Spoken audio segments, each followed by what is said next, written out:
2022 को लागि top 5 programming language के हो। आजको भिडियोमा म तपाईसँग यसको बारेमा नै कुरा गर्छु र म तपाईलाई टप 5 प्रोग्रामिङ ल्याङ्ग्वेजको नाम मात्र भन्दिन्न, म तपाईलाई त्यसको काम पनि भन्छु ताकि तपाईले बुझ्न सक्नुहोस् कि यो प्रोग्रामिङ ल्याङ्ग्वेजबाट के काम गर्न मिल्छ त, किन यो प्रोग्रामिङ ल्याङ्ग्वेज बनेको छ त। र भिडियोको अन्तिममा म तपाईलाई निकै इम्पोर्टेन्ट मेसेज भन्छु। यदि तपाई एउटा प्रोग्रामर हुनुहुन्छ, कोडिङ गर्नुहुन्छ भने यो मेसेजले तपाईलाई एकदमै मद्दत गर्छ। र अब चाहिँ सबैभन्दा पहिला जानौ कि मैले टप 5 मा कुन चाहिँ प्रोग्रामिङ ल्याङ्ग्वेज रोजेको छु त्यसको बारेमा। र मैले टप 5 मा रोजेको छु डाट प्रोग्रामिङलाई। र यो डाट प्रोग्रामिङ ल्याङ्ग्वेज भनेको गुगलले डेभलप गरेको प्रोग्रामिङ ल्याङ्ग्वेज हो। यो तपाईले सिक्नु भयो भने तपाईले चाहिँ डाट सिक्नुहुन्छ, त्यो पछाडी फ्लटर सिक्नुहुन्छ। फ्लटर सिकेर चाहिँ Android app, iOS app, web app, desktop app एउटै कोडबाट बनाउन सक्नुहुन्छ। त्यो चाहिँ एकदमै ठुलो फाइदा रहेको छ। र तपाईले यहाँ अगाडि देख्न सक्नुहुन्छ लाइभ एक्जाम्पल रहेको छ। र यो चाहिँ मैले यहाँ अहिलेसम्म डेभलप गरेको एप्लिकेसनहरु तपाईले देख्न सक्नुहुन्छ। यहाँ चाहिँ ओभरअली 15 वटा एप्लिकेसनहरु रहेको छ। यो 15 वटा एप्लिकेसनमा लगभग 10 वटा एप्लिकेसन मैले पर्सनली डेभलप गरेको हो।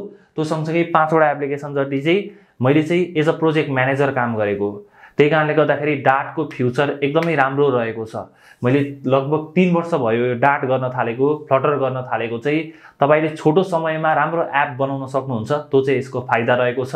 डाट प्रोग्रामिङ ल्याङ्ग्वेज चाहिँ तपाईले यदि एप डेभलपमेन्टतिर जान चाहनुहुन्छ भने तपाईले सिक्न सक्नुहुन्छ र त्यो चाहिँ एकदमै बेस्ट हो, एकदमै बेस्ट अफ द बेस्ट रहेको छ।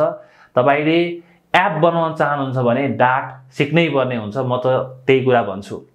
अब कुरा गरौँ मैले नम्बर 4 मा कुन चाहिँ प्रोग्रामिङ ल्याङ्ग्वेजलाई रोजेको छु त्यसको बारेमा। नम्बर 4 मा मैले रोजेको छु सी शार्पलाई। सी शार्पबाट तपाईले धेरै काम गर्न सक्नुहुन्छ। एउटा कुरा तपाईले डेस्कटपको लागि चाहिने सफ्टवेयर बनाउन सक्नुहुन्छ।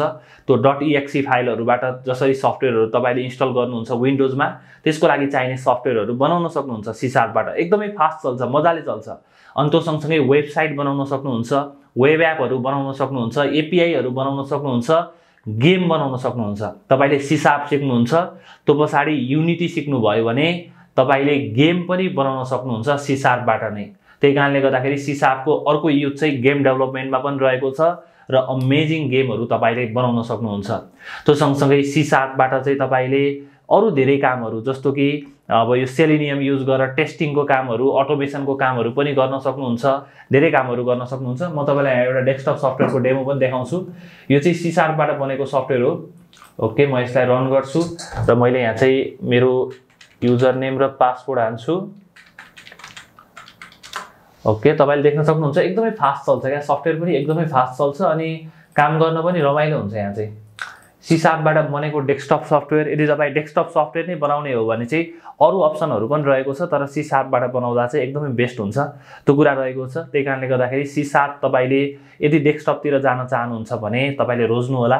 सी शार्पलाई गेमतिर जान चाहनुहुन्छ भने पनि सी शार्पलाई रोज्नु होला, एकदमै बेस्ट हुन्छ। र यो सँगसँगै अरु धेरै कामहरु पनि गर्न मिल्छ सी शार्पबाट। माइक्रोसफ्टको एउटा स्ट्रङ सपोर्ट रहेको छ। अन्त भइसकेपछि तपाईले सी शार्पबाट अभियसली धेरै कामहरु गर्न मिल्ने भइ नै हाल्यो। अब कुरा गरौँ मैले नम्बर 3 मा कुन चाहिँ प्रोग्रामिङ ल्याङ्ग्वेजलाई रोजेको छु त्यसको बारेमा। मैले नम्बर 3 मा रोजेको छु जावालाई। किन भन्दाखेरि जावाबाट पनि तपाईले डेस्कटप एप्लिकेसनहरु बनाउन मिल्छ, वेबसाइट अनि यो वेब एपहरु पनि बनाउन मिल्छ। तपाईले जावा सिकिसकेपछि स्प्रिङ भन्ने सिक्न सक्नुहुन्छ। अनि त्यो सँगसँगै तपाईले जावाबाट गेमहरु पनि बनाउन सक्नुहुन्छ। तर गेम बनाउने हो भने चाहिँ म चाहिँ सी शार्पलाई नै रिकमेन्ड गर्छु। अनि जावाबाट चाहिँ एन्ड्रोइड एप पनि बनाउन मिल्छ। यदि एन्ड्रोइड एप मात्र बनाउने हो भने नेटिभली तपाईले जावाबाट बनाउन पनि सक्नुहुन्छ। तर तपाईले एउटै कोडबाट एन्ड्रोइड एप, आइओएस एप बनाउन चाहनुहुन्छ भने त्यतिबेला चाहिँ तपाईले फ्लटरै युज गर्दा बेस्ट हुन्छ। म त एप डेभलपमेन्टको लागि फ्लटर नै रिकमेन्ड गर्छु, त्यो कुरा रहेको छ। अनि जावाबाट चाहिँ तपाई बिग डाटामा पनि जान सक्नुहुन्छ। यसलाई चाहिँ धेरै कम्पनीहरुले पहिलादेखि नै प्रयोग गर्दै आएका छन्। त्यो भइसकेपछि यसको जब चाहिँ हराएर जाने अवस्था चाहिँ छैन। जावामा डेभलपरहरु चाहिए गर्छ। त्यही कारणले गर्दाखेरि पनि जावा सिक्नु भयो भने एकदमै बेस्ट हुन्छ। जावा पनि एउटा अमेजिङ प्रोग्रामिङ ल्याङ्ग्वेज रहेको छ। अब कुरा गरौँ नम्बर 2 मा मैले कुन चाहिँ प्रोग्रामिङ ल्याङ्ग्वेजलाई रोज्छु त्यसको बारेमा। नम्बर 2 मा मैले रोजेको छु जावास्क्रिप्टलाई। जावास्क्रिप्ट एउटा यस्तो प्रोग्रामिङ ल्याङ्ग्वेज हो जुन तपाईले एउटा सिक्नु भयो भने अरु केही पनि सिक्नु पर्दैन।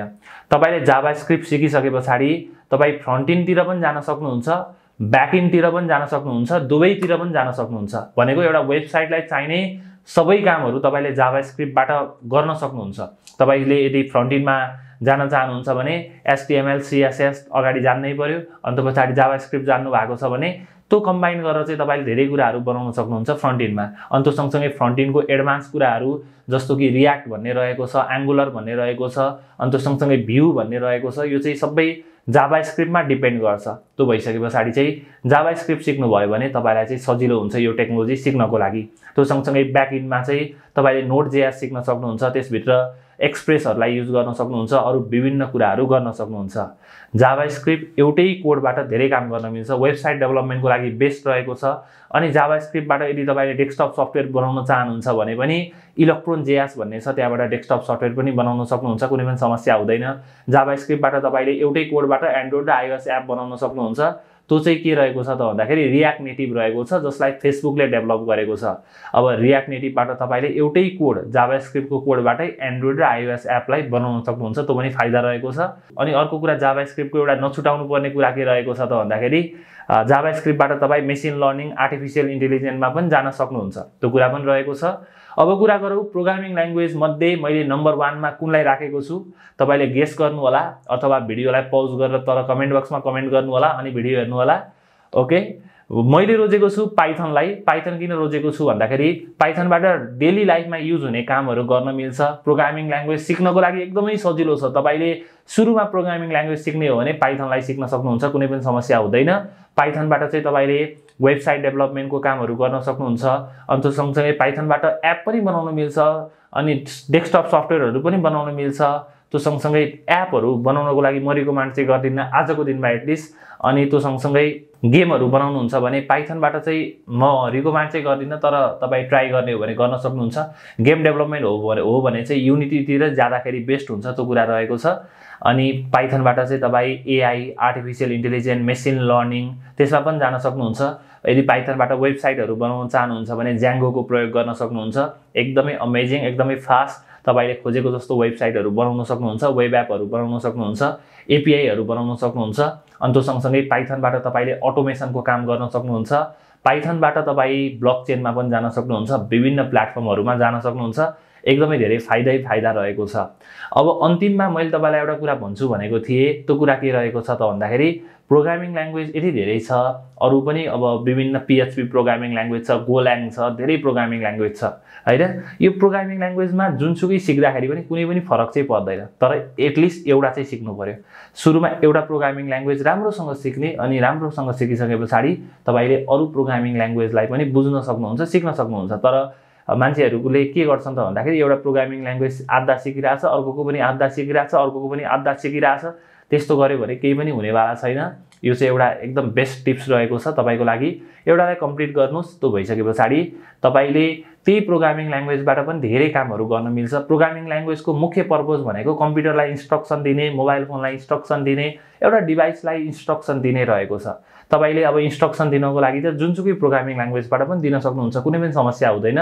तर सुरुमा एटलिस्ट एउटामा चाहिँ तपाई पर्फेक्ट हुनु पर्यो, एउटामा चाहिँ तपाईले म गर्न सक्छु है भन्ने हुनु पर्यो। यदि गर्नुभयो भने एकदमै बेस्ट हुन्छ। र यो चाहिँ मेरो तर्फबाट तपाईलाई मेसेज रहेको छ। यतिन्जेलसम्म तपाईले भिडियो हेर्नुभयो, तपाईलाई विशेष धन्यवाद। तपाईको फेभरेट प्रोग्रामिङ ल्याङ्ग्वेज कुन हो त्यो चाहिँ तल कमेन्ट बक्समा कमेन्ट गर्नु होला। म तपाईसँग भेट्छु अर्को भिडियोमा। जय नेपाल।